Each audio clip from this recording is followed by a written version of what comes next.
आप लोग उम्मीद करता हूँ कि अच्छे होंगे और पढ़ाई भी अच्छे से चल रही होगी।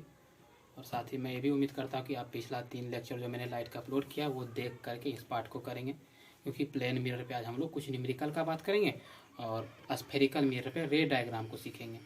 तो आज का टॉपिक में हम लोग प्लेन मिरर का न्यूमेरिकल बात करेंगे और इसमें एक तो टॉपिक रहता है जो उसको हम लोग पेरिस्कोप बोलते हैं, इसकी भी चर्चा थोड़ा सा हम आज करेंगे। तो आइए बिना टाइम को वेस्ट किए हुए हम आज का टॉपिक स्टार्ट करते हैं, न्यूमेरिकल ऑन प्लेन मिरर। तो एक न्यूमेरिकल जो आता है, सबसे पहला क्वेश्चन इसमें आता है टाइप ऑफ क्वेश्चन में कि दो प्लेन मिरर को इंक्लाइन, मतलब दो प्लेन मिरर को एक दूसरे से सटा करके रखा जाता है, इंक्लाइन किया जाता है कुछ एंगल्स पे। तो उस प्लेन मिरर के अकॉर्डिंग नंबर ऑफ इमेज कितना बनता है वो निकालने के लिए आता है। एक आता है कि आपको कुछ एंगल फाइंड करने के लिए आता है। जैसा कि मैं एक क्वेश्चन यहाँ पे लेता हूँ, ये एक प्लेन मिरर है, इसी प्लेन मिरर से 90 डिग्री पे एक दूसरा प्लेन मिरर इंक्लाइंड है, सटा हुआ है यहाँ से, ये दूसरा प्लेन मिरर है M2 M1, ये मिरर। इधर से एक रे इंसिडेंट हुआ इस पहला मिरर पे, फर्स्ट मिरर पे इंसिडेंट हुआ, तो रे इंसिडेंट हुआ तो ये रिफ्लेक्ट भी हुआ, ये यहाँ से रिफ्लेक्ट किया इस मिरर पे गया। यहाँ पे नॉर्मल हम लोग ड्रॉ करते हैं, नॉर्मल ड्रॉ किए। तो यहाँ से मान लेते हैं हमको ये एंगल ऑफ इंसिडेंट दिया हुआ है 30 डिग्री, ठीक है। और ये जो दोनों प्लेन मिरर है इसके बीच का एंगल दिया हुआ है 90 डिग्री, दोनों प्लेन मिरर 90 डिग्री पे इंक्लाइंड है। ये मिरर के लिए, फर्स्ट मिरर के लिए ये रे तो रिफ्लेक्टेड रे होगा और यही रिफ्लेक्टेड रे सेकेंड मिरर के लिए इंसिडेंट रे होगा, क्योंकि इस पे अभी इंसिडेंट ही कर रहा है। फिर यहाँ से ये रिफ्लेक्ट करेगा, तो यहाँ से ये इधर रिफ्लेक्ट किया, इधर ये रिफ्लेक्ट किया। यहाँ पे नॉर्मल ड्रॉ करेंगे, यहाँ पे मान लेते हैं इसका रिफ्लेक्ट एंगल ऑफ रिफ्लेक्शन कितना होगा सेकेंड मिरर में, ये एक्स दिया हुआ है। तो आप लोगों को एक्स का वैल्यू इसमें फाइंड करने आता है क्वेश्चन इस तरह का। तो इसको कैसे करेंगे, तो सबसे पहला कि हम यहाँ देखते हैं ये नॉर्मल है, इसको नॉर्मल 1 मान लेते हैं, इसको नॉर्मल 2 मान लेते हैं, ठीक है। ये जो यहाँ एक ट्रायंगल बनता हुआ आप लोगों को दिख रहा होगा, जो राइट एंगल ट्रायंगल है, क्योंकि इसका एक एंगल 90 है, दोनों मिरर सरफेस के बीच का एंगल है, मिरर सरफेस के बीच का एंगल है, ये 90 डिग्री का है। ये राइट एंगल ट्रायंगल को कुछ नाम रख सकते हैं अपने इच्छा अनुसार, ABC हम नाम रख लिए, ठीक है। तो उसके बाद यहाँ देख रहे हैं क्या कि एंगल, ये जो एंगल ऑफ इंसिडेंट दिया फर्स्ट मिरर पे, यानी कि इसको हम चाहे तो एंगल I1 मान सकते हैं, जो कितना है 30 डिग्री की वन है, क्या है A1। इससे हम क्या कर सकते हैं, ठीक है चलो, तो इससे हम लोग क्या कर सकते हैं, एंगल R1 निकाल सकते हैं हम लोग। तो एंगल R1 बराबर भी हो जाएगा 30 डिग्री। ये कहाँ से आती है, लॉ ऑफ रिफ्लेक्शन से, लॉ ऑफ रिफ्लेक्शन से आया, क्योंकि हम जानते हैं एंगल I बराबर एंगल R होता है, सेकेंड लॉ ऑफ रिफ्लेक्शन है ये। तो यहाँ से ये एंगल निकला कितना 30 डिग्री का। और एक बात हम लोग और जानते हैं कि नॉर्मल जो होता है मिरर से 90 डिग्री पे इंक्लाइंड होता है, तो यहाँ पे ये पूरा एंगल जो है 90 डिग्री का होगा। तो एंगल NAB जो है आपका 90 डिग्री है। इसके अंदर दो एंगल है, जो एक तो एंगल R है, एंगल R है, R1 है, अब प्लस एंगल CAB है, ये दोनों मिलाकर के 90 डिग्री है। R1 तो आप अभी तुरंत निकाले हैं लॉ ऑफ रिफ्लेक्शन से फर्स्ट मिरर में, R1 के जगह पे 30 डिग्री हम लोग रख सकते हैं। तो एंगल CAB निकलेगा यहाँ से, CAB कैसे निकलेगा, तो एंगल CAB जो आपका हो जाएगा वो होगा 90, इधर प्लस में 30 रहेगा तो -30 = 60 डिग्री आपको। तो आपको यहाँ से ये एंगल निकला 60 डिग्री का, ये एंगल आपको निकला 60 डिग्री का। अब आप लोग जानते हैं कि राइट एंगल ट्रायंगल जो है, यदि एक एंगल 90 का है तो अदर दो एंगल का सम 90 डिग्री का ही होगा। तो यहाँ से हम लोग ये एंगल निकालेंगे, क्योंकि हमको ऑटोमेटिकली क्या निकालना है, ऑटोमेटिकली हमको निकालना है एंगल ऑफ रिफ्लेक्शन निकालना है सेकेंड मिरर के लिए, यानी कि R2 हम लोगों को निकालना है। तो यहाँ से हम लोग जाएंगे इस ट्रायंगल में, तो इन राइट ट्रायंगल ABC में, तो angle A plus angle C = 90 degree होगा, क्योंकि एक एंगल तो 90 है तो अदर दोनों का सम भी 90 होगा। तो यहाँ से हम लोग एंगल A के जगह पे एंगल A का वैल्यू रखेंगे। एंगल A कितना निकला 60 डिग्री, यहाँ से निकला एंगल A 60 डिग्री निकला है, यहाँ पे 60 डिग्री हम लोग रख रहे हैं। और एंगल C ये हमको निकालना है बराबर 90 डिग्री। तो एंगल C यहाँ से कितना निकल जाएगा 90 या 60 डिग्री आएगा, तो एंगल सी बराबर आ गया 30 डिग्री। आप लोग देखते हैं एंगल सी हमारा 30 डिग्री, यानी कि ये एंगल जो है यहाँ से 30 डिग्री आया है, 30 डिग्री। फिर अगेन हम लोग क्या जानते हैं कि यहाँ पर भी ये नॉर्मल है, नॉर्मल टू है सेकेंड प्लेन मिरर के लिए। यहाँ पे I2 है, ये R2 है x जो है, तो I2 angle I2 plus angle C is equal to 90 degree, क्योंकि नॉर्मल के लॉन्ग बन रहा है एट नॉर्मल, ये नॉर्मल पे बन रहा है इसीलिए ये दोनों 90 होगा। अभी तुरंत एंगल C निकाले हैं, I2 क्या आएगा, एंगल C को इसमें जोड़ेंगे तो एंगल C निकाले नीचे हम लोग 30 degree plus 90 degree equal to 90 degree. यहाँ से हम लोगों को I2 निकल जाएगा, तो I2 यहाँ से निकलेगा I2 बराबर 90 माइनस 30 डिग्री, जो हमारा 60 डिग्री आ रहा है। तो एंगल I2 जो है ये आया 60 डिग्री, ठीक है। तो लॉ ऑफ रिफ्लेक्शन से फिर से जान रहे हैं क्या कि I2 बराबर होगा R2 का, यानी कि angle of incident angle of reflection का बराबर होगा। ये लॉ ऑफ रिफ्लेक्शन लगा रहे सेकेंड मिरर में, कहाँ से आया, लॉ ऑफ रिफ्लेक्शन से आया। और यहाँ से हम लोग क्या देख रहे हैं कि I2 बराबर R2 का है, यानी कि R2 जो है ये भी कितना डिग्री होगा, 60 डिग्री होगा। तो R2 ही ना हमारा x है, देयरफॉर एंगल x जो है वो भी कितना है, 60 डिग्री। हम लोग ये फाइंड करना था। इस टाइप का क्वेश्चन रहेगा तो आप लोग इस तरह से कर सकते हैं। तो इसमें फाइंड क्या करना था, फाइंड एंगल x फाइंड करना था। एक बार मैं इसको रिपीट कर देता हूँ फिर से, क्योंकि बहुत बच्चे ऐसे होंगे जो इसको एक बार में समझ में नहीं आता, तो कोई दिक्कत नहीं, और मैं फिर से रिपीट कर देता हूँ। मैंने क्या किया, सबसे पहला नंबर लॉ ऑफ रिफ्लेक्शन लगाया फिगर में, लॉ ऑफ रिफ्लेक्शन लगा करके फर्स्ट मिरर से R1 दिया था, सॉरी I1 दिया था, तो R1 इसको निकाल लिया। R1 निकाला तो फिर देखा कि R1 और ये एंगल A जो है ये दोनों मिला करके 90 डिग्री हो गया, कि नॉर्मल के लॉन्ग ये दोनों है, यहाँ पे नॉर्मल बन रहा है। नॉर्मल जो होता है मिरर सरफेस से 90 डिग्री का एंगल बनाता है, तो यहाँ से मैंने 60 डिग्री ये निकाला, क्योंकि R2 हमको पता था, R1 पता था 30 डिग्री, यहाँ से 90 में माइनस करके 60 डिग्री निकाला। फिर ये ट्रेंगल राइट एंगल ट्रेंगल है, ABC एक राइट एंगल ट्रेंगल बन रहा है, जो मिरर के सरफेस है दो साइड है, एक रे है, उससे राइट एंगल ट्रेंगल बन रहा है। तो यहाँ से हम लोग ये एंगल निकाले, 90 में से माइनस करके 30 डिग्री निकला।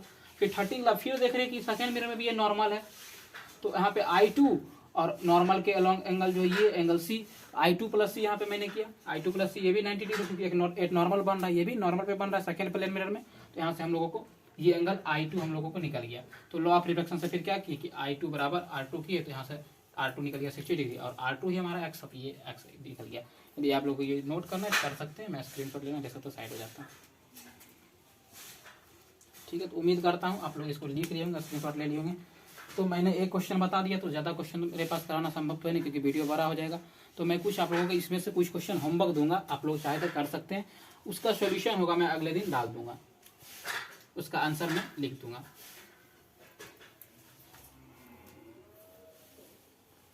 एक ये फर्स्ट टाइप ऑफ क्वेश्चन जो प्लेन मिरर से आता है, एक अपने आप में मतलब थोड़ा टिपिकल क्वेश्चन माना जाता है, लेकिन डिफिकल्ट है ना उतना, बहुत ही ईजी है।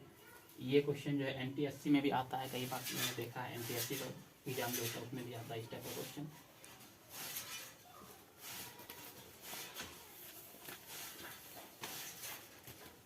तो फर्स्ट फिगर है, सभी में फाइंड क्या करना है, फाइंड क्वेश्चन है ये, find the value of x। आप लोगों को सभी में x का वैल्यू फाइंड करना है, हर एक में क्या करना है, x का वैल्यू फाइंड करना है। पहला फिगर में दे रहा हूँ यहाँ पे, तो ये एक प्लेन मिरर है, ठीक है, इससे दूसरा प्लेन मिरर पर इंक्लाइंड है कुछ एंगल पर,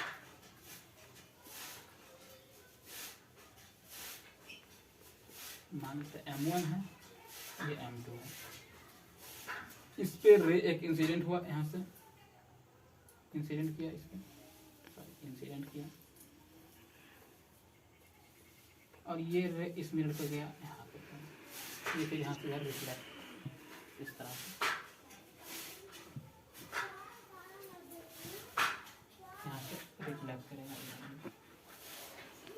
यहाँ पे भी नॉर्मल होगा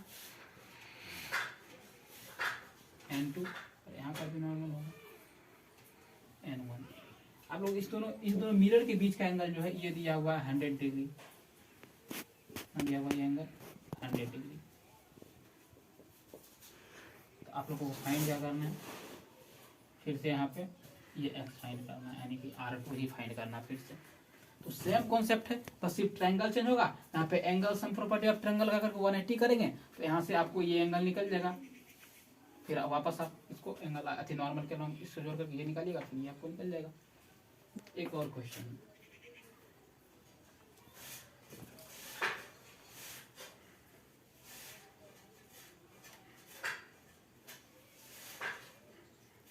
फिर 2 प्लेन मिरर, इस बार एक और प्लेन मिरर है, ये 90 डिग्री पे,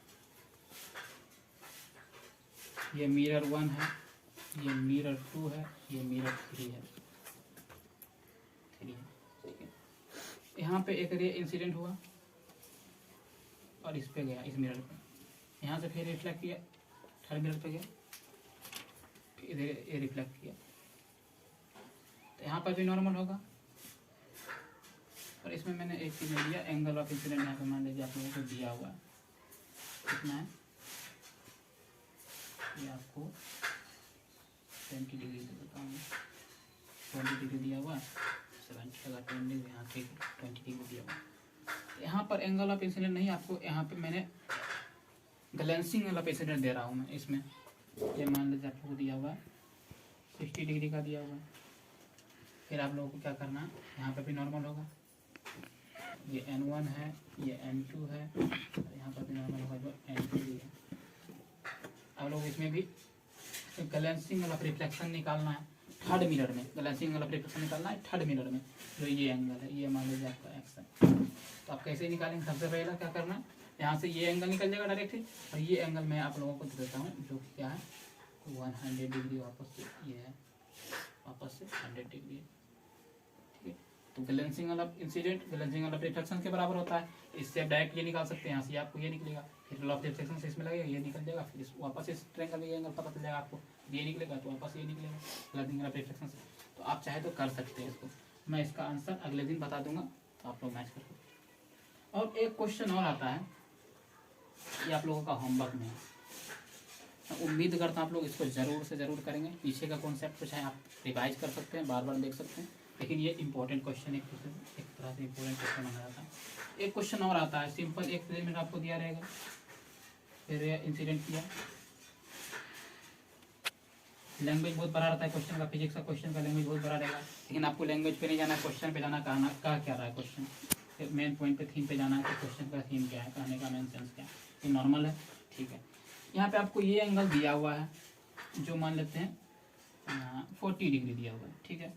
ये क्या है, ये एंगल ऑफ इंसिडेंट रे है, तो ये मिरर में जो है आपको M मिरर है, इसमें ये क्वेश्चन अलग है, इसमें आपको ये एंगल दिया हुआ है, तो आपको बोलेगा कि आपको एंगल फाइंड करना है, फाइंड एंगल बिटवीन I रे एंड R रे। कहने का मतलब है कि इंसिडेंट रे और रिफ्लेक्टेड रे के बीच का एंगल आप लोगों को फाइंड करना है, यानी कि ये एंगल आप लोगों को पूरा फाइंड करना है इस पर, तो इसमें कोई बड़ी बात नहीं है। यहाँ पे ये एंगल 40 डिग्री है, तो angle GI plus angle I बराबर 90 डिग्री, क्योंकि नॉर्मल के लंब बन रहा, एट नॉर्मल है,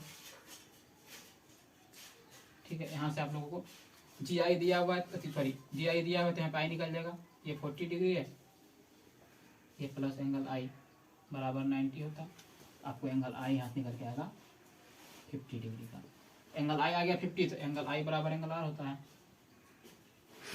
ये भी कितना आएगा 50, ये कौन सा है, law of reflection, law of reflection से, तो ये आ गया 50।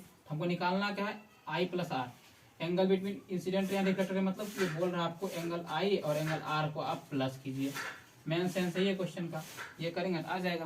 तो ये पता 50, ये भी पता 50, तो देखते हैं कितना आता है, तो 50 degree plus 50 degree equal to 100 degree आएगा। ये क्या है, angle I plus angle R बराबर 100 डिग्री आएगा। इसमें भी मैं एक दो क्वेश्चन देता हूँ, आप आराम से इसको कर सकते हैं, ज़्यादा कोई टफ नहीं है। इसमें सेकेंड क्वेश्चन, ये फर्स्ट आपका सेकेंड होमवर्क, ये एक प्लेन मिरर है, सेम है,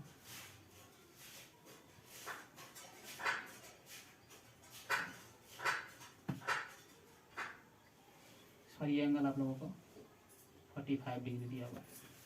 अगेन क्या करना है आप लोगों को, यही निकालना है कि फाइंड क्या करना है, सेम क्वेश्चन है, यही क्वेश्चन है, फाइंड करना है angle between incident and reflected ray, दोनों फाइंड करना है। ये आपका होमवर्क है, इसको आप लोग करेंगे। मैं सेट हो जाता है, आप लोग स्क्रीनशॉट लेना है, लिखना है तो लिख सकते हैं। उम्मीद करता हूँ कि लिख चुके होंगे, लिख ले। ठीक है, तो उम्मीद करता हूँ आप लोग इसको लिख चुके हैं। मैं आगे बढ़ता हूँ, एक दूसरे टाइप का क्वेश्चन में, इसमें एक और क्वेश्चन आता है कि नंबर ऑफ इमेज निकालने के लिए आता है। सेम कंडीशन रहेगा तो नंबर ऑफ इमेज कैसे निकालेंगे वो मैं बता देता हूँ।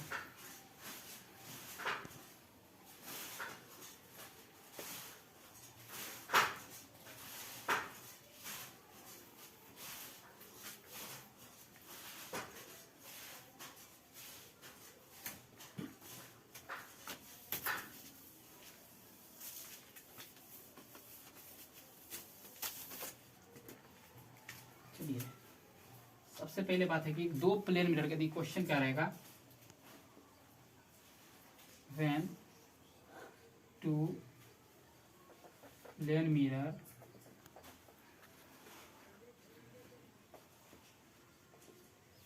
Inclined at angle theta.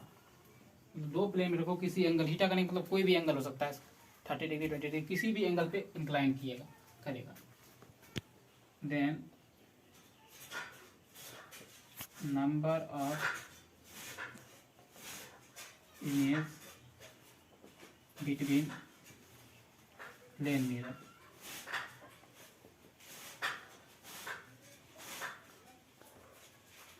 मतलब कि दो प्लेन मिरर को यदि किसी एंगल पे इंक्लाइन करेगा, तो उस दोनों प्लेन मिरर के बीच में यदि कोई ऑब्जेक्ट रखेंगे तो उसके बीच का जो ऑब्जेक्ट जो रखेंगे उसका इमेज कितना बनेगा वो हम लोगों को निकालना रहता है। जैसे आप लोग कई बार देखे होंगे, सैलून जाते हैं बाल कराने के लिए, तो आप लोग जब बैठते हैं सैलून में, देखते हैं आपका पीछे जो मिरर रहता है उसके अंदर आपका बहुत सारा डायग्राम इमेज बनता है। तो उसी तरह से आपको इस क्वेश्चन को आप करेंगे, उसी बेसिस पे ये क्वेश्चन है कि नंबर ऑफ इमेज कितना बनता है। यदि बोल दिया जाए कि कितना इमेज बन रहा, तो वो डिपेंड करता है कि मिरर को कितना डिग्री पे इंक्लाइंड किया गया, कितना डिग्री पे उसको रखा गया। तो उसको निकालेंगे, क्या करते हैं, 360 डिवाइडेड बाई थीटा करेंगे। इसमें एक कंडीशन क्या है, यदि ये 360 डिवाइडेड बाई थीटा जो है ओड आ गया, मतलब 360 को यदि आप थीटा से डिवाइड करते हैं ओड आया, तो आप लोगों का जो आंसर निकल के आएगा डिवाइड करके वही आपका इमेज होगा, नंबर ऑफ इमेज। यदि 360 डिवाइडेड बाई थीटा ये डिवाइड करने पे यदि आपको इवन आ जाता है, तो जो आपका डिवाइड करके इवन जो नंबर है उसमें आपको -1 करना है। क्या करना है, -1 करना है। तो ये आपका फॉर्मूला बन के आता है यहाँ। नंबर ऑफ इमेज निकालने के लिए पहला क्वेश्चन मैं यहाँ बताने जा रहा हूँ। Question number 1, angle between plane mirror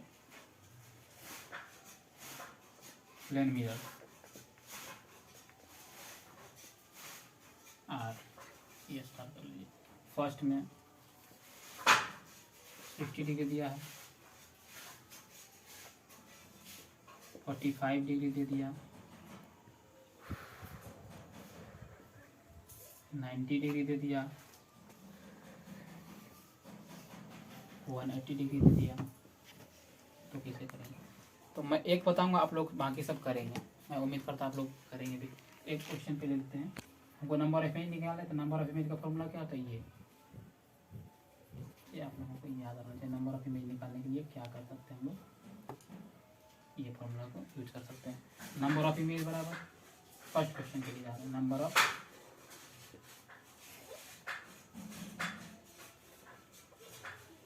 of image बराबर होता है 360 डिवाइडेड बाई थीटा।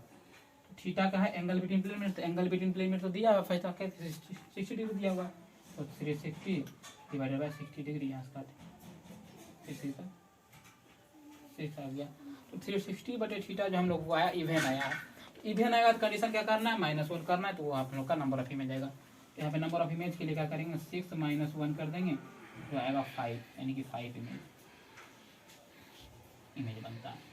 यानी कि जब कभी भी दो प्लेन मिरर को, मान लीजिए एक प्लेन मिरर है, इससे दूसरा प्लेन मिरर को 60 डिग्री पे हम रख देंगे, तो इसमें इसके बीच में देखो ऑब्जेक्ट यहाँ पे रखेंगे, इस ऑब्जेक्ट का इमेज जो है 5 बनेगा, दोनों मिरर के बीच में 5 इमेज बनेगा। इस टाइप का क्वेश्चन आता है, आप लोग करेंगे। मैं एक और बता देता हूँ इसमें से, सेकेंड नंबर। उससे पहले मैं चाहता हूँ कि आप लोग करें। अच्छा, आप लोग नोट में लिखे ये आया था 6, तो 6 - 1 करके इवेन आया, जो आएगा 5 इमेज। ये आप लोग लिखना चाहते हैं, स्क्रीनशॉट लेना चाहते हैं, ले सकते हैं जल्दी से। एक क्वेश्चन मैं और बता देता हूँ, इससे पहले मैं उम्मीद करता हूँ कि आप लोग खुद भी ट्राई करेंगे। सेकेंड क्वेश्चन, जो हमारा एंगल जो है, यानी एंगल मेरा 45 डिग्री है। पहले वीडियो को पॉज कीजिए, आप लोग खुद ट्राई कीजिए। तो हम उम्मीद करते हैं आप लोग पॉज करें, खुद सॉल्व कर रहे हैं, उसके बाद इसको मिलाएंगे। मैं इसको सॉल्व करता हूँ। नंबर ऑफ इमेज निकालना है, तो नंबर ऑफ इमेज जो होता है 360 डिवाइडेड बाय थीटा होता है। थीटा कितना दिया हुआ है? 45 डिग्री। तो 360 डिवाइडेड बाय 45 करेंगे तो आएगा, यहाँ से करके 8 आएगा। फिर से इवेन आ गया। इवेन आया, क्या करना है? -1 करना है। तो 8 - 1 बराबर 7 इमेज। ये आपका आंसर आएगा। इसका ये आंसर है तो उसका सही है, इसका नहीं आया वो फिर से ट्राई करेंगे ताकि आपको भी यही आंसर आए। ये 2 क्वेश्चन होमवर्क में मैं छोड़ रहा हूँ और अगले दिन इसका आंसर मैं बता दूंगा। सेम प्रोसेस से करना है, कुछ नहीं है। नंबर ऑफ इमेज निकालना है, फॉर्मूला पता है, आराम से करना है। एक बार डिवाइड करके देखना, इवेन आ रहा है कि ओड आ रहा है। ओड आ रहा तो वही आंसर आएगा, इवेन आ रहा तो उसमें 1 माइनस करना। हाँ, कई बार क्या होता है, ज़्यादा क्वेश्चन टफ करना रहेगा तो आपको ऐसा एंगल दिया जाएगा, जब आप डिवाइड कीजिएगा तो चल जाएगा डेसिमल में। डेसिमल में जाएगा तो क्या करना है, जैसे मान लेते हैं यहाँ पे हम लोग का आया 7.6 आ गया। इसमें क्या करना है, इसको जो डेसिमल से पहले उसको इमेज कंसीडर करना है, तो 7 इमेज होगा, 7 इमेज। और क्या चीज, डेसिमल के बाद आया, मानना है कि हमको दिख ही नहीं रहा, ऐसा इमेज ब्लर है, इसको लिख देंगे ब्लर इमेज। ब्लर इमेज यानी कि 1 इमेज जो है ब्लर। 6 साइज का मतलब ये ना 6 इमेज है। 1 इमेज आपको ब्लर दिखेगा, बाकी 7 आपको अच्छे से दिखेगा। जनरली होता है कि एंगल आपको मतलब दिया जाएगा, जब भी देख के दिया जाएगा कि एग्जैक्ट कटना चाहिए, डेसिमल ब्लर नहीं देगा। तो एक टॉपिक प्लेन मिरर में और रहता है, पेरिस्कोप में एक साइड जाता है, आपको स्क्रीनशॉट लेना, आप लोग ले सकते हैं। तो उस टॉपिक को मैं बता देता हूँ कि प्लेन मिरर पेरिस्कोप क्या होता है। इसके बाद हम लोग आज का टॉपिक पे बात करेंगे, स्फेरिकल मिरर पे रे डायग्राम कैसे बनाएंगे हम लोग। टॉपिक क्या है? पेरिस्कोप। पेरिस्कोप हम लोग पेरिस्कोप का थोड़ा सा चर्चा करेंगे।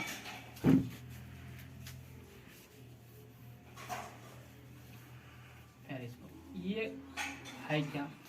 ये एक ऐसा डिवाइस है, पेरिस्कोप। पहले मैं इसको अपने लैंग्वेज में समझाता हूँ। एक ऐसा डिवाइस है जहाँ तक हमारा आंख नहीं पहुँच पाता है, वहाँ तक हम चाहें तो ऑब्जेक्ट को देख सकते हैं। कोई वस्तु यदि हमको नहीं दिख रहा, वहाँ तक हमारा आंख नहीं पहुँच पा रहा, तो उसको हम लोग देख सकते हैं। ये बना कैसा होता है, इसके अंदर क्या होता है, ये इस तरह का एक दीवार जैसे एक पाइप जैसा होता है बना हुआ, ठीक है। पहले इसका डायग्राम बना देते हैं थोड़ा सा, और आप लोगों को ये भी डायग्राम बनाना जरूरी है। पहले इसका यहाँ से ऐसे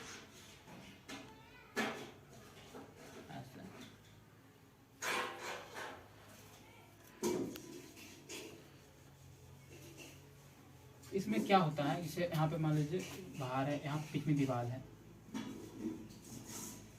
ये दीवार है, ये क्या है, वाल है, दीवार। तो आप है यहाँ पे, मैं आई बना रहा हूँ,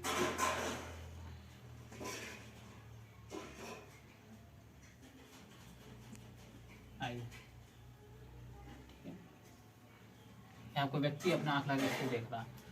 तो इसे यहाँ पे एक तो पेड़ है, कुछ भी हो सकता है, जो देखना है दीवार के उस पार है, लेकिन आप तो इस पर है दीवार के, डायरेक्टली आप देख नहीं सकते इसको।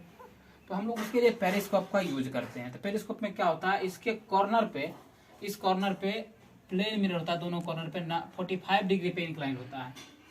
कॉर्नर तो 90 डिग्री का, लेकिन इसमें जो मिरर होता है, ये जो एंगल होता है मिरर का, ये एंगल दोनों में ये 45 डिग्री पे। बहुत ही कई बार क्वेश्चन आ चुका, ऑब्जेक्टिव क्वेश्चन, कि पेरिस्कोप में जो एंगल होता है कितना का रहता है, जो मिरर इंक्लाइन रहता है 45 डिग्री पे दीवार से, ये मिरर इंक्लाइन रहता है एंगल पे।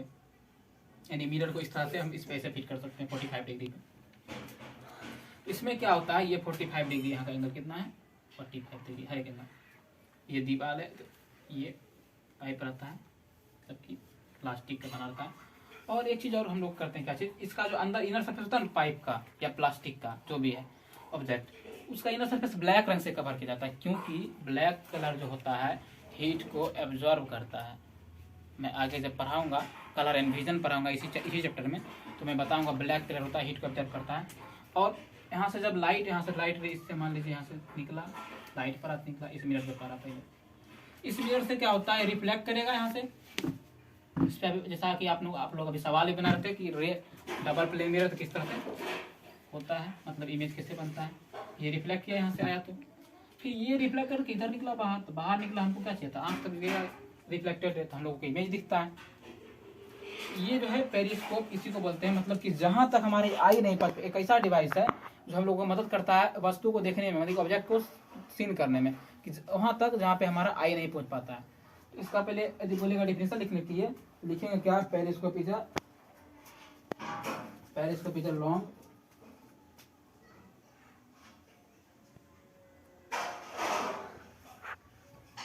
periscope is a long tubular device, long tubular device through which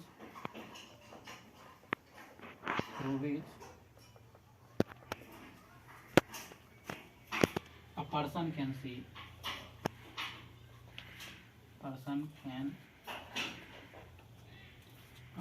can see object without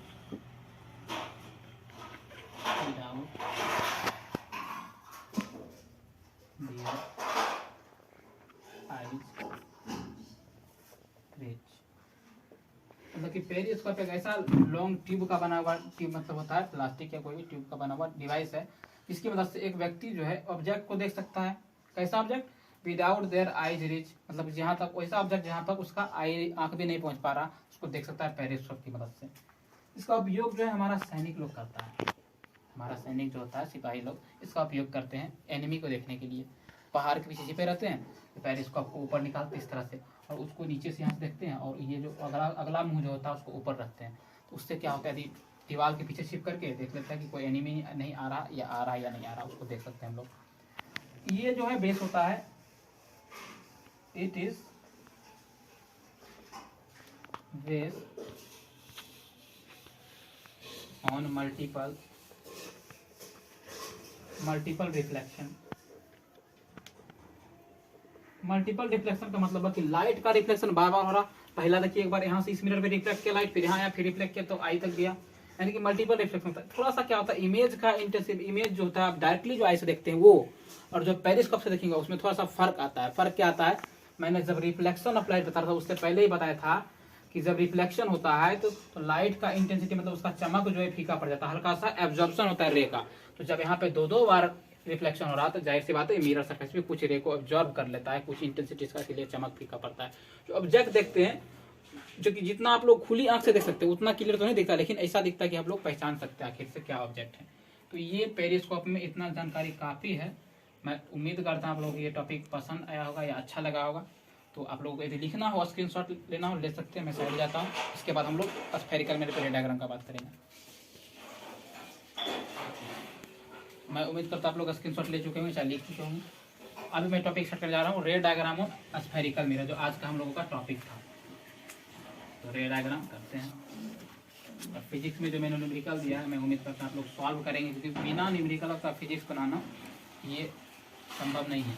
physics से तो न्यूमेरिकल जरूर ही करना पड़ेगा, कि फिजिक्स में ज़्यादातर न्यूमेरिकल ही आता है। जो एग्जाम में चाहे कोई भी एग्जाम हो, न्यूमेरिकल ही आता है, कॉन्सेप्ट बहुत कम ही आता है।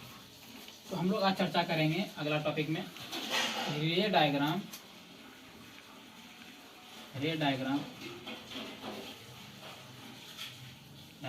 On spherical mirror.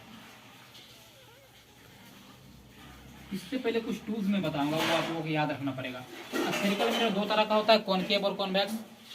कॉनकेव और कॉन्वेक्स दो मिरर होता है। तो कॉनकेव मिरर के लिए इधर लिखता हूँ, concave mirror mirror, convex mirror, convex mirror, ठीक है। सबसे पहले कॉनकेव मिरर तो बना ले एक, तो ये मैं मानता हूँ कॉनकेव मिरर बना मेरा। इसका जो है आउटर सरफेस हम लोग सिल्वर शाइनिंग कर दिए, इनर सरफेस जो है हमारा रिफ्लेक्टिंग सरफेस है। इस मिरर में क्या होता है, एक मिरर के बीच में एक पॉइंट लेते हैं जिसको हम लोग पोल बोलते हैं। क्या बोलते हैं? पोल बोलते हैं। तो यहाँ पे इसको पी से रिटर्न करते हैं पोल। और ये जो आर्क है, ये जो स्फेयर था, इसी का एक टुकड़ा है। स्फेरिकल मिरर सब करने का मतलब क्या होगी, एक स्फेयर से बना होगा, इसी का एक टुकड़ा है ये, ठीक है। इसका कहीं ना कहीं तो सेंटर होगा, मान लेते हैं सेंटर है। इसको हम लोग सी से डिनोट करते हैं, इससे सी से, ठीक है, सी से डिनोट करते हैं।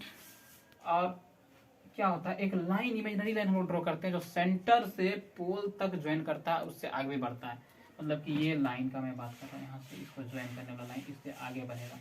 इसको हम लोग बोलते हैं, इसको बोलते हैं हम लोग PA, यानी कि प्रिंसिपल एक्सिस। मैं शॉर्ट में लिख रहा है, इसका फुल फॉर्म भी लिख दूंगा, तो इसको प्रिंसिपल एक्सिस।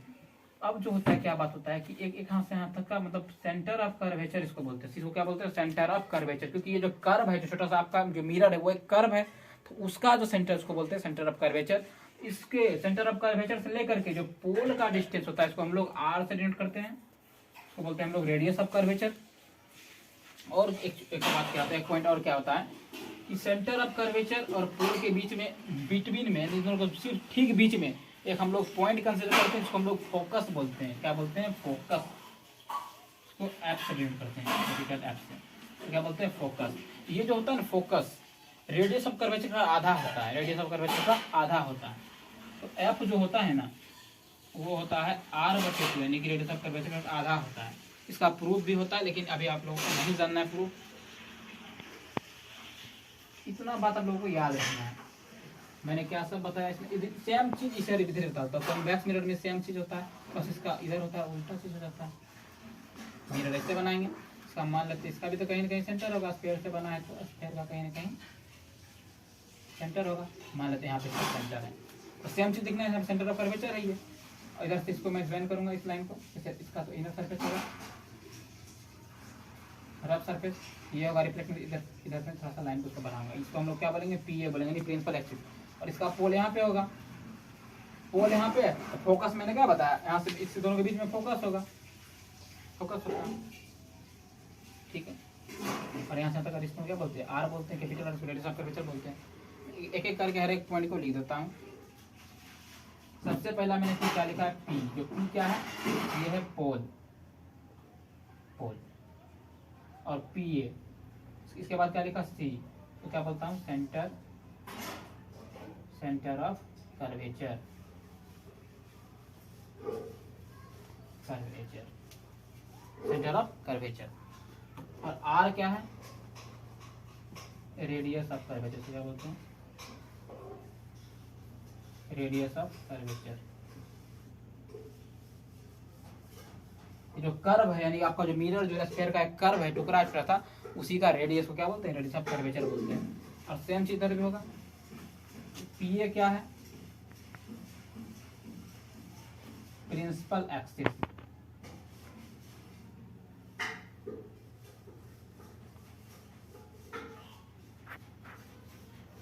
प्रिंसिपल एक्सिस, ठीक है। PA क्या है? सेम चीज इधर भी आप लोगों को लिखना है। और एक तो और बात क्या होता है कि यहाँ से यहाँ तक सेंटर ऑफ कर्वेचर से पोल तक का डिस्टेंस को आप लोग तो रेडियस ऑफ कर्वेचर बोल दिए।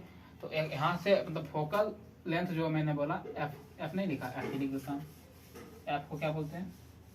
फोकस, फोकस, ठीक है।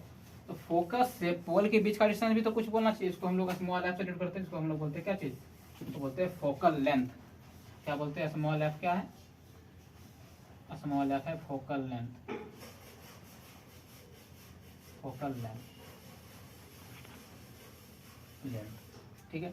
इतना बात आप लोगों को याद रखना है, तब जाकर के आप कहीं रे डायग्राम बना पाएंगे स्फेरिकल मिरर में। तो इसमें क्या होता है, रिफ्लेक्टिंग सरफेस तो कॉन्वेक्स मिरर में इधर है।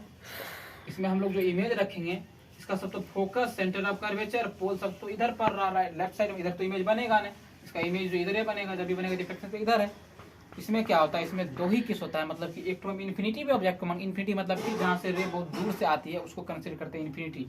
एक तो इन्फिनिटी पे ऑब्जेक्ट को रखेंगे तो कहाँ पे इमेज बनेगा, और एक तो प्रिंसिपल एक्सिस पे कहीं रखेंगे पोल के, और प्रिंसिपल एक्सिस पे कहीं रखेंगे, यानी कि बियॉन्ड मिरर रखेंगे, मिरर के जस्ट पीछे रखेंगे, तब ना हम लोग को इमेज बनेगा।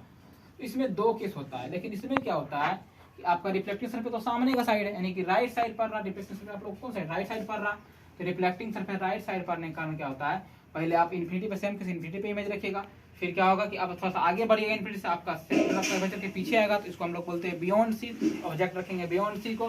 फिर क्या होता है, एक सेंटर ऑफ कर्वेचर भी तो आ रहा है, तो इस पे भी ऑब्जेक्ट को रख के चेक करते हैं, एट सी भी रखते हैं ऑब्जेक्ट हम लोग। उसके बाद क्या करते हैं, सेंटर ऑफ कर्वेचर और फोकल लेंथ के बीच में भी एक ऑब्जेक्ट रखते हैं, at between centre of curvature and focal length. एक बार क्या होता है फोकल लेंथ पर भी ऑब्जेक्ट रखते हैं, तो उसका इमेज कैसा बनता है ये भी जानेंगे। उसके बाद क्या होता है कि फोकल लेंथ और प्रिंसिपल एक्सिस के पोल के बीच में भी ऑब्जेक्ट को रखते हैं, कैसा इमेज बनता है। और लास्ट क्या होता है, यही किस होता है छठा केस को हम लोग बोलते हैं। तो इसमें क्या होता है 6 टाइप का इमेज बनेगा, 6 केस होगा, इसमें 2 केस ही होता है, जनरली क्या होता है 2 केस, वही केस होता है। दोनों केस का आज मैं क्या करूंगा, कॉन्वेक्स मिरर का पहले रे डायग्राम बता दूं कि इसमें 2 ही केस है, क्योंकि लेक्चर जो है इसमें थोड़ा सा वीडियो का ड्यूरेशन बड़ा हो रहा है, तो मैं इसी का आज बता दूंगा। अगले दिन क्या करूंगा, कॉन्वेक्स मिरर का बताऊंगा।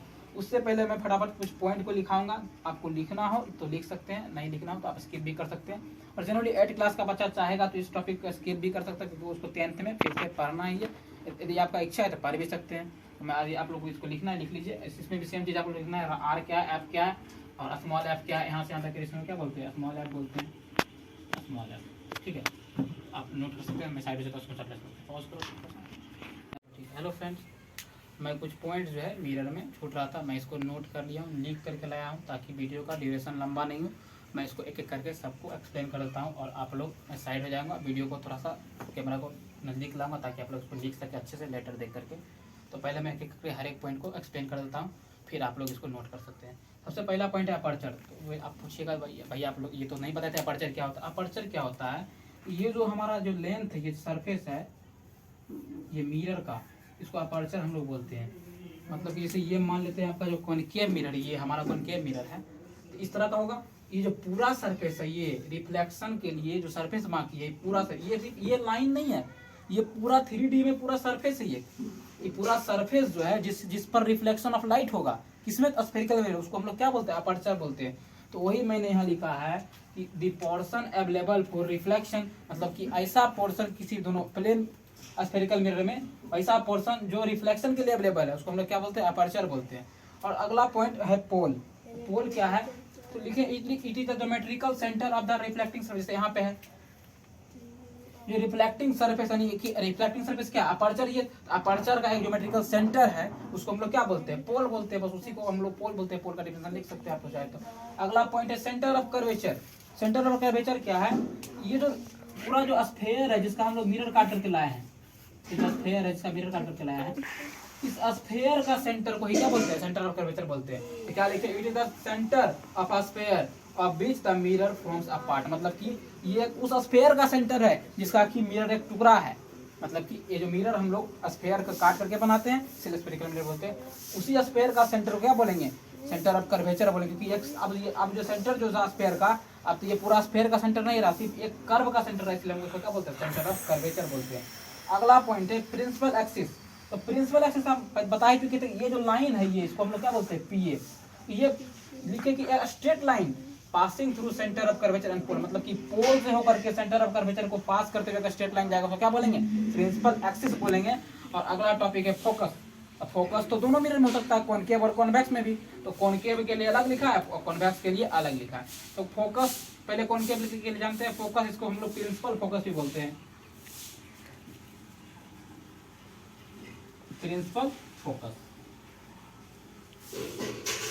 ठीक है। तो प्रिंसिपल फोकस ही बोलते हैं, दोनों नाम एक ही है। तो पहले कॉनकेव के लिए रखते हैं, लिखें क्या कि the parallel beam after reflection converges at a point capital F which is known as focus of the mirror. मतलब कि जब जो रे ऑफ लाइट, यदि कॉनकेव मिरर से, ये मान लीजिए कॉनकेव मिरर है, इस पे पैरेलल आएगा रे ऑफ लाइट, इस पे पैरेलल पड़ेगा, ये पैरेलल राइट इस पे रिफ्लेक्ट करने के बाद, यानी कि अपर्चर से रिफ्लेक्ट होकर के एक फिक्स पॉइंट पे जमा होता है सभी पैरेलल बीम ऑफ लाइट। ये मिरर है, इस मिरर का प्रॉपर्टी है कॉनकेव मिरर का कि ये रे ऑफ लाइट को एक जगह इकट्ठा करता है, जमा करता है। मैंने बताया भी था प्रॉपर्टी में। तो उस फिक्स पॉइंट को हम लोग कैपिटल एफ से रिप्रेजेंट करते हैं, जिसको हम लोग फोकस बोलते हैं। और इसमें हुआ तो हुआ कॉनकेव मिरर का बात। तो कॉन्वेक्स मिरर में फिर क्या होता है कि सेम केस है कि the parallel beam of light after reflection appears to diverges from a point capital F which is called as focus of the mirror. मतलब कि कहने का मतलब ये यदि कॉन्वेक्स मिरर है, इसका प्रॉपर्टी से रे ऑफ लाइट को डाइवर्ज करवाना, यानी कि यहाँ से रे आएगा इस पे, इस सेंटर है इसका कहीं, यहाँ पे एफ है और यहाँ पे पी ए है, ये पोल है। तो पैरेलल रे ऑफ लाइट इस पे आया पैरेलल लाइट नीचे साइड ऊपर से आया, ये क्यों इधर की तरफ डाइवर्ज हुआ। जब इसको हम लोग पीछे की तरफ भागते हैं, पीछे की तरफ भागने लगेगा कि फोकस से आ रहा है।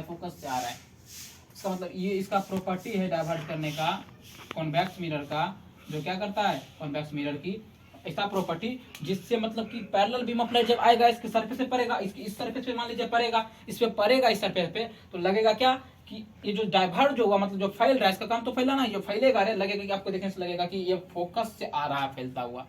तो उसका प्रॉपर्टी होता है किसका, डाइवर्जिंग मिरर। इसीलिए हम लोग क्या बोलते हैं, डाइवर्जिंग मिरर बोलते हैं। इसका फोकस क्या होगा, मतलब कि ये ऐसा है पैरेलल बीम ऑफ लाइट को अपीयर्स होता है, मतलब ऐसा प्रतीत होता है कि डाइवर्ज हो रहा है किसी एक फिक्स पॉइंट से, उसको हम लोग क्या बोलते हैं, फोकस बोलते हैं। 2 पॉइंट रहा है, फोकल लेंथ और रेडियस ऑफ कर्वेचर। ये ज्यादा इंपॉर्टेंट नहीं है, फिर भी आप चाहे लिख सकते हैं कि distance between pole and centre of curvature को क्या बोलते हैं, इसको आर बोलते हैं, इसको हम लोग क्या बोलते हैं, रेडियस ऑफ कर्वेचर। तो distance between centre of curvature and pole is radius of curvature, और distance between focus and pole is focal length, जिसको स्मॉल एफ से डिनोट करते हैं हम लोग। तो ये आप लोग लिख सकते हैं, मैं साइड जाता उसको लेना चाहते ले सकते हैं, और कैमरा को थोड़ा आगे ला रहा हूँ ताकि आप लोग उसको सही से लिख सके। थोड़ा सा आगे ला इसको, वीडियो बोर्ड पे फोकस करो, जूम कर दिए। हाँ ठीक है। तो मैं उम्मीद करता हूँ आप इसको लिख चुके होंगे। कई बार क्या होता है, इससे क्वेश्चन आ जाता है 1-2, तो आप लोगों को ये भी पॉइंट याद रखना चाहिए, इसलिए मैंने बता दिया। अब रे डायग्राम के तरफ बढ़ते हैं, पहले इसका कुछ टूल्स बताऊंगा मैं, आपको याद रखना पड़ेगा। मैं इसको इरेज कर रहा हूँ, उम्मीद करता हूँ कि आप लोग लिख चुके होंगे और समझ भी चुके होंगे। यदि समझ में नहीं आया है, थोड़ा सा कोई भी डाउट होता है तो आप कमेंट कर सकते हैं, या फिर चाहे तो वीडियो को वापस पीछे जा करके देख सकते हैं।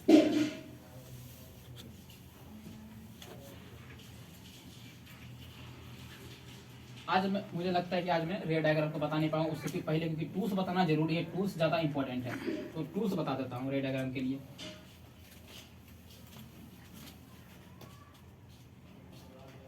टूल्स फॉर रे डायग्राम किसमें, स्फेरिकल मिरर में,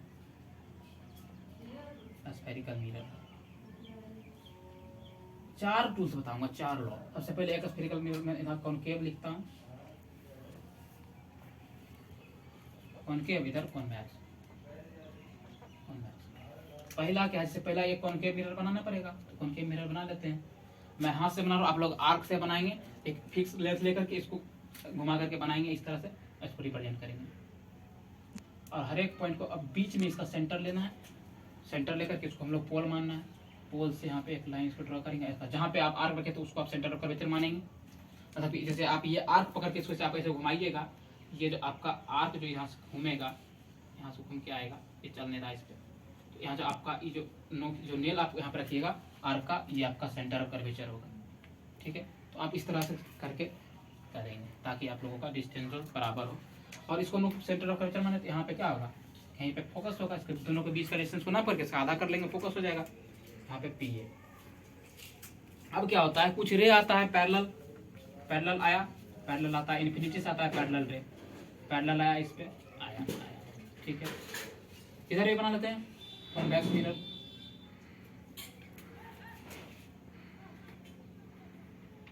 कॉन्वेक्स मिरर बना लिया,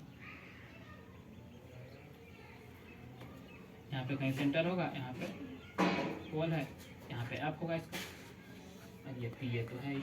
इस पे भी पैरेलल रे ऑफ लाइट इस पे आया, फॉल किया, क्या किया, फॉल किया। ठीक है, पैरेलल आया इधर, मतलब कि पैरेलल आया। किसके पैरेलल आता है रे ऑफ लाइट, ये जो पैरेलल रे ऑफ लाइट आता है आपका प्रिंसिपल एक्सिस जो उसके पैरेलल आता है लाइट। जब पैरेलल लाइट आएगा, रे ऑफ लाइट पैरेलल इस पे फॉल करेगा मेरे सरफेस पे, तो ये जो है फोकस होकर के ही पास करेगा। कहाँ से पास करेगा, फोकस होकर के पास करेगा। मैं ज़्यादा को नहीं दिखाऊंगा ताकि डायग्राम जो है रफ ना लगे। यहाँ पे क्या होता है, ये डाइवर्ज तो कर जाएगा, डाइवर्ज करेगा, इधर डाइवर्ज करेगा, लेकिन जब इसको वापस पीछे की तरफ बढ़ाएंगे तो लगेगा कि फोकस से आकर के ये डाइवर्ज कर रहा है। क्या लगेगा, फोकस से डाइवर्ज कर रहा। तो पहला प्रॉपर्टी क्या है, पहला रूल क्या है रे डायग्राम के लिए, कि जब कभी भी आप रे डायग्राम के लिए पैरेलल रे को ड्रॉ करेंगे स्फेरिकल मिरर पे, चाहे कॉनकेव मिरर हो या कॉन्वेक्स मिरर हो, यदि कॉनकेव मिरर है तो वो फोकस होकर के पास करेगा, और यदि कॉन्वेक्स मिरर है तो ऐसा लगेगा अपीयर्स हो कि फोकस होकर के डाइवर्ज हो रहा। यहाँ पे क्या होता है, ये रे ऑफ लाइट कन्वर्ज होता है, इससे पास भी करता है। तो पहला रूल क्या है, यदि हम लोग रे ऑफ लाइट को पैरेलल ड्रॉ करेंगे, पैरेलल डालेंगे, किसके पैरेलल, प्रिंसिपल एक्सिस के पैरेलल डालेंगे, वो कहां से पास करेगा, फोकस होकर के पास करेगा। यदि हम इसमें भी क्या करेंगे, प्रिंसिपल एक्सिस के पैरेलल डालेंगे रे ऑफ लाइट, तो ये डाइवर्ज होगा, कन्वर्ज नहीं होगा, लेकिन ऐसा आप इसको जब पीछे बढ़ेंगे अपीयर्स होगा कि फोकस से पास हो रहा है। ऐसा आप चाहे तो स्केल और प्रोटेक्टर लेकर के ड्रॉ कर सकते हैं, एकदम एग्जैक्ट बनेगा। दूसरा रूल क्या होता है, अब ये तो बता दिए फोकस से आएगा, ठीक है। एक और बनाते हैं फिर से, इस बार एक ही रे ड्रॉ करूंगा, इतना रे ड्रॉ नहीं करूंगा ताकि डायग्राम जो है नीट एंड क्लीन दिखे, अच्छा से दिखे। फिर से बनाया मिरर, सेम चीज फिर से करना है, पोल रिप्रेजेंट करना है, सेंटर ऑफ कर्वेचर रिप्रेजेंट करना है, और एफ को फोकस को रिप्रेजेंट करना है आप लोगों को। सेम चीज में भी करना है, उनके मिरर में भी पोल रिप्रेजेंट करना है, और सेंटर ऑफ कर्वेचर रिप्रेजेंट करना है, और फोकस को रिप्रेजेंट करना है। आप लोग मेजर करके करेंगे ताकि स्केल से ये जो डिस्टेंस है हमेशा बराबर रहना चाहिए, तभी जाकर के रे डायग्राम सही से बनेगा। उसको हम लोग पीए बोलते हैं, प्रिंसिपल एक्सिस, लिख भी सकते हैं, नहीं भी लिख सकते हैं। अभी हम लोग क्या देखे थे कि पैरेलल डाले तो कहां से गया, फोकस से पास किया। यदि फोकस से ही डालेंगे रे तो कहां से जाएगा, यदि मान लिए कोई बच्चा ऐसा है कल बोला कि मैं फोकस होकर के रे डालूंगा, मतलब ऐसा रे डालूंगा जो फोकस होकर के पास करे, फोकस होकर के जो रे जाएगा ना, इस पे फोकस होकर के रे डालेंगे तो ये वापस जब इससे रिफ्लेक्ट होगा तो वापस पैरेलल हो जाएगा, मिरर से प्रिंसिपल एक्सिस पे क्या होगा, पैरेलल होगा। सेम केस इसमें भी होता है कि फोकस से होकर के रे डालेंगे, मतलब इसमें डाल तो नहीं सकते, लेकिन ऐसा हम लोग मान सकते हैं कि यहाँ से फोकस से रे डाल रहे हैं, यहाँ से आया, ऐसा अपीयर करेंगे, सर डॉटर लेंस से दिखाएंगे। तो ये जो यहाँ सब इधर पड़ा इस पे, तो जब डाइवर्ज होगा यहाँ से इस टाइप इधर डाइवर्ज होगा, लगेगा कि आपको प्रिंसिपल एक्सिस के पैरेलल डाइवर्ज हो रहा है। मतलब कि कहने का मतलब सेकेंड रूल क्या होता है, फर्स्ट रूल तो ये है कि जो आप लोग की पैरेलल डालेंगे रे को तो कहाँ से जाएगा, फोकस से पास करेगा। और इसमें क्या है कि यदि आप लोग फोकस पे ही डालेंगे रे को, डायरेक्ट फोकस से ही पास कराएंगे, रिफ्लेक्ट करने के बाद जो रे रिफ्लेक्ट होगा वो प्रिंसिपल एक्सिस के पैरेलल हो जाएगा।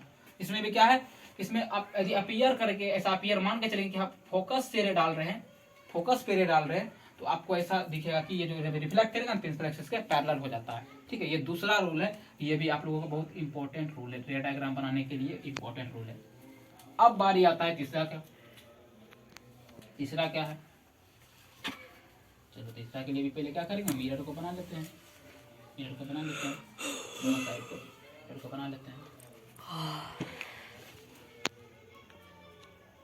मिरर बना लिया, ठीक है। यहाँ पे सी होगा कहीं ना कहीं, मैं बार बार रिपीट कर रहा हूँ, आप लोग इसको प्रोटेक्टर और स्केल से ही बनाएंगे ताकि सही से बने डायग्राम, और डिस्टेंस इक्वल लेके चलेंगे। सेंटर ऑफ कर्वेचर ऐसा नहीं कहीं भी ले लिए तो बाद में आपको रे डायग्राम बनाइएगा तो नहीं बनेगा, एग्जैक्ट फिगर नहीं बनेगा, गलत हो जाएगा।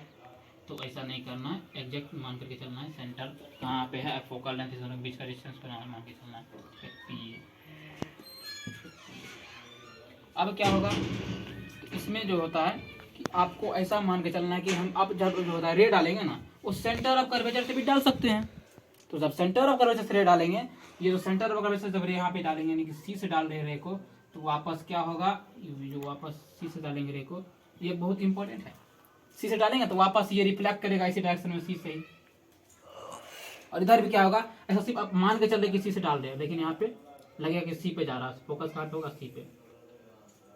फोकस कहाँ होना चाहिए, मतलब कि हमारा रे जो है वो ऐसा अपीयर होगा सी से, तो सी से डालेंगे सी पर तो सी से ही रिफ्लेक्ट करेगा। ठीक है, मतलब कि ये जो जब सेंटर ऑफ कर्वेचर से किसी रे को हम लोग डालेंगे किसी भी स्फेरिकल मिरर पे, तो वो यदि कॉनकेव मिरर है तो वो सेंटर ऑफ कर्वेचर से ही रिफ्लेक्ट होगा, यदि कॉन्वेक्स मिरर ऐसा अपीयर होगा सेंटर ऑफ कर्वेचर से ही रिफ्लेक्ट हो रहा है। और ये ऐसा क्यों होता है, इसका प्रूफ भी होता है, लेकिन आप लोगों को अभी नहीं जानना है, मैं थोड़ा सा बता देता हूँ। जो होता है आप लोग पढ़े होंगे सर्कल में कि टेंजेंट जो होता है, टेंजेंट रेडियस पे परपेंडिकुलर होता है। ठीक है, तो सर्कल के हर एक पॉइंट पे हम लोग टेंजेंट ड्रॉ कर सकते हैं, किसी भी पॉइंट पे टेंजेंट ड्रॉ कर सकते हैं। तो मानते हैं यहाँ पे हम लोग यहाँ टेंजेंट ड्रॉ कर रहे हैं, तो ये जो सेंटर है, तो सेंटर क्या है, स्फेयर का ही तो सेंटर है, सेंटर स्फेयर का है, और इसका इससे सेंटर से जो जाता है रेडियस का हर एक डिस्टेंस क्या होता है, बराबर होता है। और यही रेडियस, तो अब हम इसको हम रेडियस भी मान सकते हैं, यहाँ जो इसको रेडियस भी मान सकते हैं। तो वापस हम क्या देख रहे हैं, रेडियस ही तो हम डाल रहे हैं टेंजेंट पे, इस पॉइंट पे मान लेते हैं। यहाँ पे इस डायग्राम को गंदा नहीं करता हूँ, साइड से बता देता हूँ। जैसे ये मान लीजिए आपका मिरर है, ये आर्क है, ठीक है, ये यहाँ पे सी है और ये एफ है कहीं पे, और ये पी है। यहाँ पे मान लेते हैं हम रे को डाल रहे हैं सेंटर पे, सेंटर ऑफ कर्वेचर पे, सेंटर ऑफ कर्वेचर रे को डाल रहे हैं। ये रिफ्लेक्ट भी किधर करेगा, सेंटर ऑफ कर्वेचर से। क्यों करेगा, क्योंकि सेंटर ऑफ कर्वेचर से रे जो डालेंगे वो एक रेडियस के रेडियस के रूप में यहाँ पे काम करेगा। और रेडियस जो क्या होता है, सरकमफ्रेंस पे जो टेंजेंट पास करता है उस पर 90 डिग्री का एंगल बनाता है। तो परपेंडिकुलर रे डालते हैं तो परपेंडिकुलर ही रिफ्लेक्ट करता है, पीछे भी हम लोग प्लेन मिरर में बताए थे, ठीक है। ये थर्ड नियम है।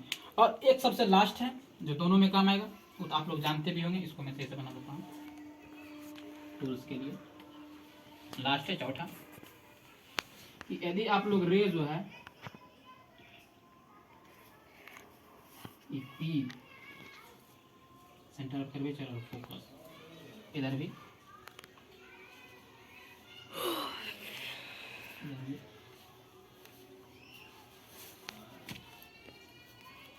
सेंटर ऑफ कर्वेचर, फोकस और पोल, और ये पी इस बार मैं रिप्रेजेंट नहीं कर रहा हूँ,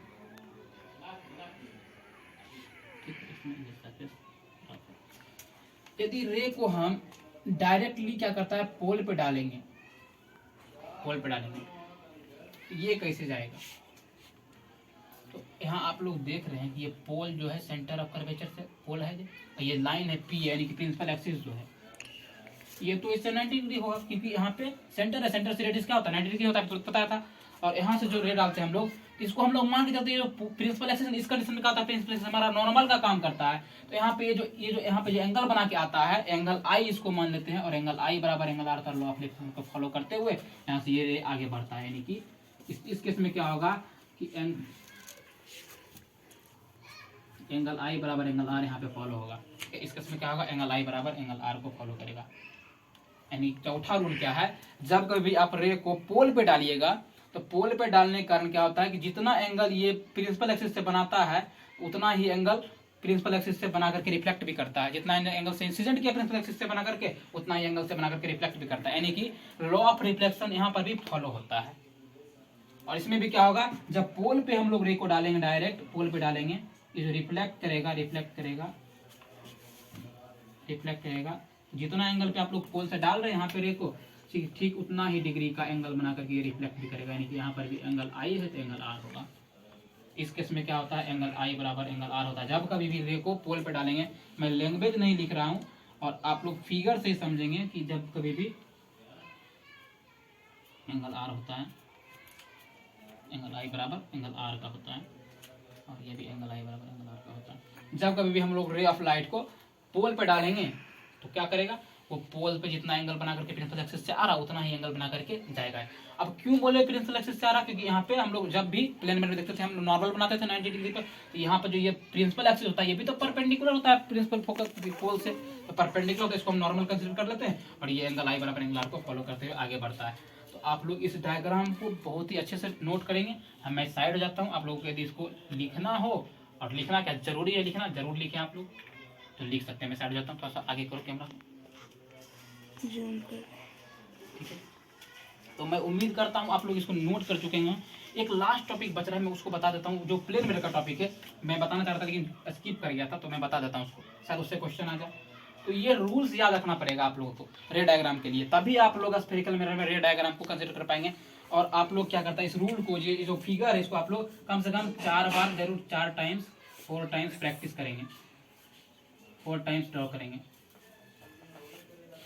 ड्रॉ आपका होमवर्क है, आप करें तो आपके लिए बहुत अच्छा होगा, क्योंकि आपको रे डायग्राम समझ में आएगा। नहीं कीजिएगा उसमें, फिर हम लोग क्या कर सकते हैं, आपकी इच्छा पे डिपेंड करता है। तो मैं आप लोगों से लेकिन रिक्वेस्ट करता हूँ, कृपया करके इस डायग्राम को कम से कम 3 से 4 बार जरूर बना करके चेक करें, क्योंकि जो रे डायग्राम बनता है स्फेरिकल मिरर का, जो अपने आप में थोड़ा सा डिफिकल्ट टॉपिक माना जाता है। यदि मैं बताऊंगा डिफिकल्ट तो नहीं लगेगा, यदि आपको ये रूल याद रहेगा तो, यदि रूल नहीं याद रहेगा थोड़ा सा डिफिकल्ट लग जाएगा। तो आप लोग इसको जरूर बनाएं। मैं आगे एक टॉपिक बता रहा है प्लेन मिरर को बता के आज का लेक्चर कहीं पे रोकता हूँ, क्योंकि ज़्यादा लंबा हो रहा टाइम। तो प्लेन मिरर में एक टॉपिक था लेटरल इन्वर्सन, आप लोग देखे होंगे, लेटरल इन्वर्सन क्या होता है और रिट्रेसिंग ऑफ लाइट। सबसे पहला बात करते हैं लेटरल इन्वर्सन का। ये टॉपिक जो है प्लेन मिरर का है, तो सबसे पहले प्लेन मिरर में बताएंगे lateral inversion. Lateral inversion, inversion ये किसका टॉपिक है? Plane mirror. प्लेन मिरर जैसे कि ये एक प्लेन मिरर है, ठीक है, प्लेन मिरर है। इसके अलॉन्ग पे यदि कोई लेटर लिखता है, जैसे यहाँ पे पी लिखा मैं, इस पी को जब इस मिरर में देखूंगा, इन्वर्स मतलब उल्टा हो जाता है। क्या होता है? उल्टा हो जाता है। यहाँ पे पी जो बनेगा ना, आपको ऐसा दिखेगा, इसलिए हम लोग क्या बोलते हैं? Lateral inversion. तो प्लेन मिरर का एक प्रॉपर्टी यह भी है, ये जो लेटरल इन्वर्सन इमेज को शो करता है। यदि आप लोग इमेज मिरर में राइट हैंड को उठाएंगे तो आप लोगों को लेफ्ट हैंड दिखेगा, क्योंकि ये जो है हमारा राइट हैंड को लेफ्ट हैंड से दिखाता है, क्योंकि ये लेटरली इन्वर्स करता है, इसको उल्टा करता है। यदि ये जो है आपका, यदि आप लोग ग्राफ पर जानते होंगे, ये वाई एक्सिस होता है, ये वाई डैश होता है, ये एक्स होता है, ये एक्स होता है। यदि वाई एक्सिस के अलॉन्ग आप लोग लेटर को रख रहे हैं, तो लेटर जो इन्वर्स होगा वो भी वाई एक्सिस के अलॉन्ग ही इन्वर्स होगा। एक तो केस और क्या आता है, यहाँ पे लेटरल इन्वर्सन जो हो रहा है अलॉन्ग वाई एक्सिस में लिख देता हूँ। लेटरल इन्वर्सन हो रहा है, क्या हो रहा है? लेटरल इन्वर्सन का केस है, ये फर्स्ट है कि अलॉन्ग वाई एक्सिस, ठीक है। यदि मिरर ऐसे रखे हुए हैं नीचे करके, यहाँ तो एक्स एक्सिस बन रहा है, यहाँ पर मान लीजिए मैं एम लेटर को लेकर चल रहा हूँ, एम लिख के चल रहा हूँ, ये आप लोगों को ऐसे दिखेगा डब्ल्यू के फॉर्म में, ठीक है। यहाँ पे क्या होता है? लेटरल इन्वर्सन होता है। लेटरल इन्वर्सन दोनों केस में लेटरल इन्वर्सन ही हो रहा है। दोनों केस में क्या होता है? यहाँ पे होगा lateral inversion along x axis, ठीक है। ये था लेटरल इन्वर्सन का चांस। मैं उम्मीद करता हूँ समझ में ज्यादा डिफिकल्ट टॉपिक है नहीं। लेटर को यदि मैं देखता हूँ, यदि आप लोग राइट हैंड उठाइएगा तो लेफ्ट हैंड दिखता है, क्योंकि प्लेन मिरर का प्रॉपर्टी होता है कि इमेज जो शो करता है वो लेटरली इन्वर्ट होता है, मतलब कि उल्टा बनाता है इमेज को। यदि आप लोग बुक को चाहे कोई लेटर को वहाँ पे रख के देखिएगा तो आपको उल्टा दिखेगा, फिर वापस उसी लेटर को जो उल्टा दिख रहा है मेरे में, उसको आप दूसरा प्लेन में देखिएगा, आपको फिर सीधा दिखेगा। तो लेटरली इन्वर्सन में उम्मीद करता हूँ समझ में आएगा, ज्यादा डिफिकल्ट टॉपिक है ना। और एक और पॉइंट आता है कि रिट्रेसिंग क्या होता है।